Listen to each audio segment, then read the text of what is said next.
Hey, what is up guys, I'm MKBHD here, and you've probably seen a dolly camera move, something like that. Or maybe you've seen a sort of a slow pan and arcing shot. These are all pretty common. But what about something more complicated? For that, you're gonna need something a little more dope.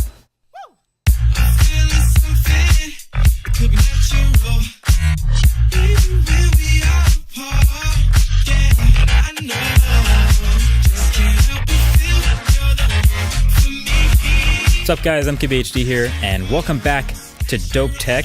For this one, we flew out to Portland, Oregon, home of Motorized Precision, to take a look at some robots. But not just any robots. These are what I would call cinema robots, and as someone that's into video at all, this is absolutely dope tech. So like I explained in the intro, there are all types of stabilizers and video tools and things like that to help a human move a camera in a certain way.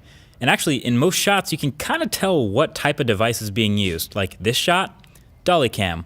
This would be a steady cam. This is clearly a slider, and this is a crane. But you've probably seen some crazy shots in a movie or in a music video somewhere. For a shot like this, the answer is Kira. Kira has been responsible for tons of shots in commercials for tech products and car videos, etc., and you might not have even noticed. But those are the shots that aren't CGI, but that are super precise and difficult that a human could never do with any tools that exist now, hence the name Motorized Precision. And then the level of dope tech is actually twofold here. It's the hardware with the actual robots and MP Studio, the software to control what these robots do. And they can do a lot. Here's the rundown.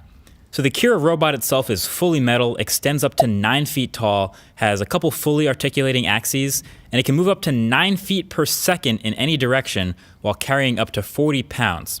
And then the robot is controlled with an Xbox controller, which has enough buttons to hit every axis. So you get forward and backward, you get up and down, pan left and pan right, tilt up and tilt down, and even roll clockwise or roll counterclockwise.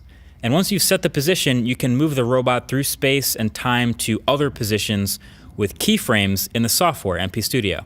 And then on top of that, if you're using a manual lens, which you probably are at this point, there's motorized gears, which are also part of the robot, which can control focus, iris, and zoom during the camera move. And then on top of all of that, if you're shooting with a red camera, which is also connected to the robot, not only do you get a live preview of what you're pointed at and you have a remote start-stop, but you also get all your red raw controls so you can change resolution, shutter speed, compression ratio, white balance, etc.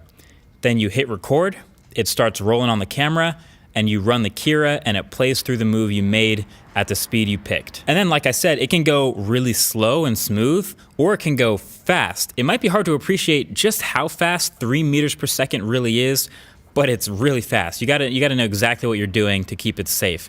And then of course, the other upside of knowing exactly what you're doing is all the shots you can get with it. The moves you can make are almost literally endless. So shout out to Sean Brown, the CEO of Motorized Precision, for showing me all this, showing me the ropes of the software, and giving some examples of what the robot can do. So really the only thing left to do now is actually shoot with it. So that's what we did. First up, the orbit shot.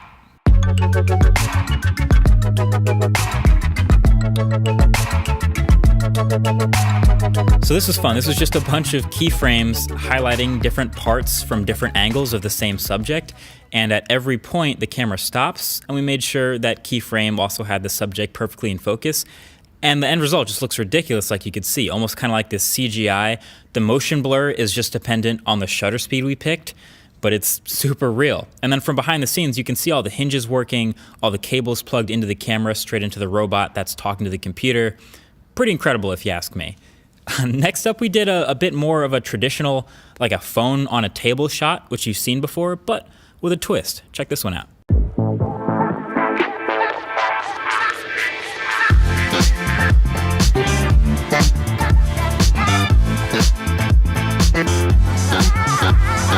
Oh yeah, okay, so this one started off slow, like a normal slider shot, like you've seen before, but then moved in quick and focused on the camera of the phone. You can probably imagine doing something like this with some motion graphics or some tracked pointers in there. And again, that shows off the precision of the robot being able to nail the focus instantly And you can't forget, this shot is also repeatable as many times as you want. So you can do it multiple times with different phones, different items, stack the clips, mess with opacity, etc. It's crazy. But for me, the beauty of it is how close to the table the whole rig gets without touching it. And there's no worries because there's no shake or wobble at all. Super precise.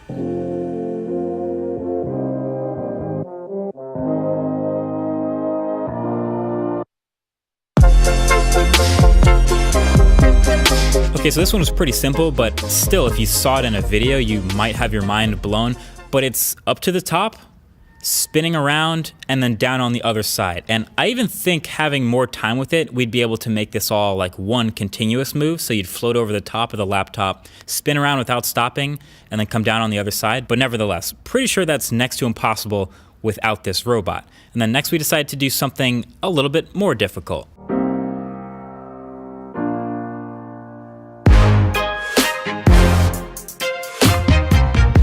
Okay, so that was sick, but the challenge here, what really makes this one more difficult, is the fact that I'm a human, not a robot, and it's actually really hard for me to hold myself and the phone in the exact same spot for long enough that we can set up all the keyframes and the robot can do the move and get the phone in focus every time. So there's actually plenty of takes that we didn't use that ended with the phone being like a little bit out of focus because I had moved. But I think getting this one right made it that much more impressive.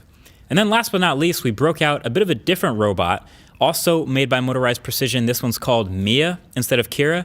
It's a little bit lighter, a little bit smaller, but still equally impressive. Could probably fit something like this in our studio, wink wink.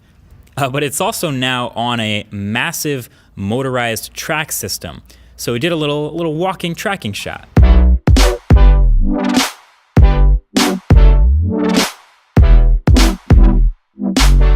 So obviously that one's equally awesome. For the little bit of time we had to play with it and set it up, you know, matching my speed with the walking of the robot sliding speed and then stopping at just the right place so it swings past my head instead of through my head, obviously absolutely worth it. So that's it. That's the beauty of Motorized Precision, robots that control and hold cameras that can pull off low speed or high speed moves precisely that humans literally can't. Obviously, you can take this thing to the next level if you got like a slow motion camera on there. Like if you imagine a Phantom Flex on this arm swinging around super fast, the shots you could get out of it are absolutely incredible.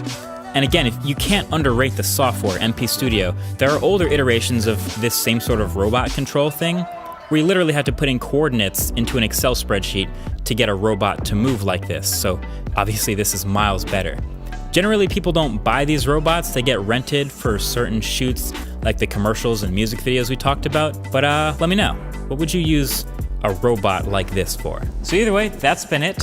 Hey Kira, you mind if we do this outro together? So we're just gonna wave goodbye. Ready? Thanks for watching, guys. Talk to you in the next one. Peace.